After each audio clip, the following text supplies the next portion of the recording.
I'm Leanne Kiefer, Director of Clinical Education for Crosstex International. Today we're going to talk about the use of sterilization. In particular in dentistry, steam sterilization is the most popular because it is the most efficient and the most effective. So let's talk about some of the parameters that are important for steam sterilization. In using a steam sterilizer, you're going to be looking for time, temperature, and steam under pressure, which will be indicated either on the LED readout, on a gauge, or some units will have a printout. It's important to understand how the steam sterilization works so that we can make sure we're doing best practices when using this form of sterilization. The way that steam is generated in an autoclave is that water will fill into the chamber. You always want to make sure with your particular autoclave to refer to the gauges that you know that you have adequate amount of water to create steam. The energy is transferred when the saturated steam touches the metal instrument, which causes a condensation and its immediate transfer of heat. And it's that heat that kills the microorganisms on the instruments.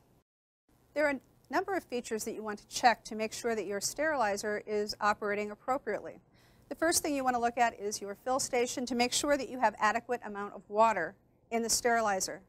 Another important part to look at on your autoclave, not just every once in a while, but at least once a week, you want to take a look inside the door at the gasket that surrounds the chamber. Does that rubber gasket look dry? Do you see cracks on it? Is there some sort of a film on the outside of that gasket that should be wiped off that's going to allow for a better seal so that the appropriate pressure can build up inside the autoclave? When the seal is in place, it allows the pressure in the gravity displacement autoclave to build up. Because the steam is lighter than air, the steam enters from the side of the chamber as well as from the top of the chamber. As the steam enters, it pushes the air from the top of the chamber out through the bottom of the valve because you want to have that entire chamber filled with saturated steam.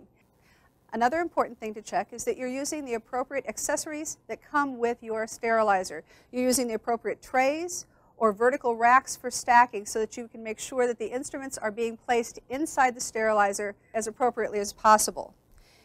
When the sterilizer finishes, it's important that you make sure that you have a record of the steam parameters that were met, that being time, temperature, and steam. It should be recorded in writing or else with a written document that's produced by the sterilizer. Did it reach the appropriate temperature, which is 121 degrees Celsius or 250 degrees Fahrenheit?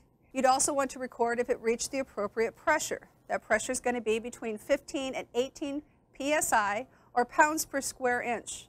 And the last thing that you want to record is the time. Depending upon the temperature cycle that's used, the time will be anywhere from 15 to 30 minutes. Those are your physical monitors that are going to be important for you to record so in case you need to refer back to a specific cycle or a day that was run, you'll have those records available to you. Bye.